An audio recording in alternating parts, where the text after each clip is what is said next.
Bayana kwa umma kutoka Sabilu Salaf TV.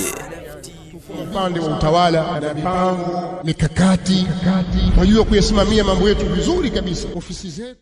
Assalamu alaikum wa rahmatullahi wa barakatuhu. Uhali gani ndugu mtazamaji wa Sabilu Salaf TV? Hii ni Bayana kwa umma kutoka Sabilu Salaf TV. Leo tumekuletea video ambayo inamuonyesha Sheikh miongoni mwa masheikh wa kundi la Kisufi hapa nchini Tanzania. Sasa hii video imekuja kumuonyesha namna alivyokuwa akiwakataa masheikh wenzake, akiwapinga masheikh wenzake wa Kisufi na wale wote ambao wanasherehekea mazazi ya Mtume sallallahu alaihi wasallam katika kila inapofika tarehe 12 ya mwezi wa Rabiul Awwal katika kalenda ya Kiislamu. Sasa hapa Sheikh Uthman Maalim amekuja na kuelezea mambo ambayo masheikh wenzake hawakuja kuyaelezea, yani kaja kuwapinga moja kwa moja. Anasema kwamba kwanza, kabla kuelezea alichokisema, hapa tunatoa tambihi kwa wale wote ambao wanaofuata na kuwashabikia masheikh hawa. Katika hii video, kama bado utaendelea kuwa ni katika wafuasi wa masheikh, basi utakuwa wewe na wewe sasa unatafuata matamanio yako mwenyewe. Haufuati namna sheria inavyosema, bali unafuata matamanio yako. Masheikh kama Sheikh Walid, Sheikh Yusuf Diwani labda na masheikh wengine ambao wanaitetea na ambao wanasema kwamba maulidi ni ibada au maulidi ni katika ibada ambazo zinakuja kufanywa katika Uislamu, wote hao wanakuja kuelezea maana ya maulid kinyume na ambavyo wamekuja kuitafsiri Sheikh Uthman Maalim hapa kwenye hii video. Hapa utagundua kwamba hawa masheikh wa Kisufi au wa kibid'a wanakuja au katika hii maulid unajua kwamba jambo hili si katika mambo ambayo yamethibiti ndani ya Qur'an wala katika Sunna, bali mambo haya yametolewa katika akili za watu.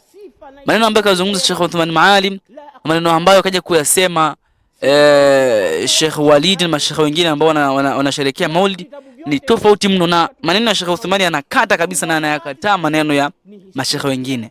Hii video anasema kwamba maana ya maulidi, ukisema kwamba naenda kwenye maulidi au naenda maulidini, maana yake ni kwenda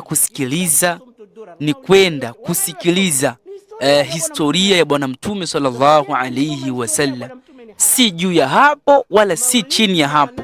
Yani maana yake, maana ya hiyo maulid sawa ni kwenda kusikiliza historia ya Bwana Mtume, si zaidi ya hapo, ni si zaidi ya hiyo maana aliyoitoa wala si chini ya hapo.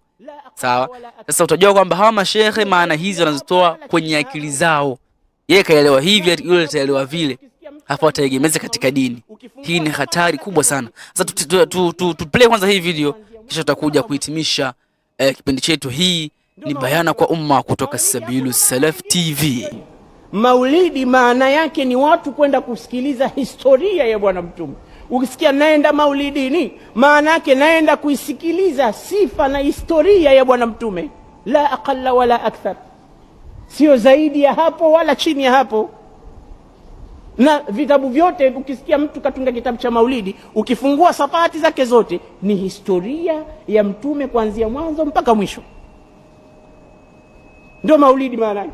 Maulidi hakuna maana mengine yoyote. Kitabu cha Barzanji, kitabu cha Sumtu Durar, maulidi yoyote wanayosoma ni historia za Bwana Mtume Muhammad. Sasa je, kuisoma nadhani umesikia kila kitu ambacho kimezungumzwa na Sheikh Uthman Maalim kija kuelezea maana ya maulid.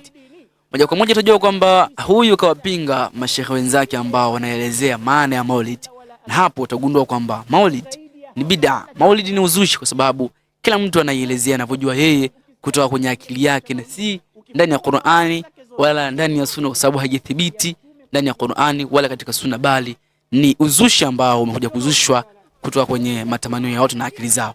Hii ni Bayana kwa umma kutoka Sabilu Salaf TV. Usisahau kusubscribe, kucomment ili kuweza kutoa ushauri kwa watu wanaosherehekea maulid, kwa watu ambao wanaofuata masufi na masufi wenyewe. Pia usisahau kushare video hii kuweza kusambaza haki ili kuweza kuipambanua baina ya haki na batil, tujue haki ipo wapi na batili ipo wapi. Sabilu Salaf TV, daima haki itaonekana. Naqi ana maneno mazuri sana kwa wazazi. Ndugu Waislamu, ni wajibu kumpenda Mtume alayhi salatu wasalam, kwa sababu ibadallah, vijana wa Kiislamu unaojiita Gen Z haikuhusu. Sasa wewe ukisema kwamba hawa ni mawahabi bwana, hawampendi Mtume sallallahu alaihi wasallam. Bayana kwa umma kutoka Sabilu Salaf TV. Mipango, mikakati, unajua kuyasimamia mambo yetu vizuri. Sabilu Salaf TV, Sabilu Salaf TV, daima haki itaonekana. وما تركت لك الأيام عذرا لقد وعظتك لا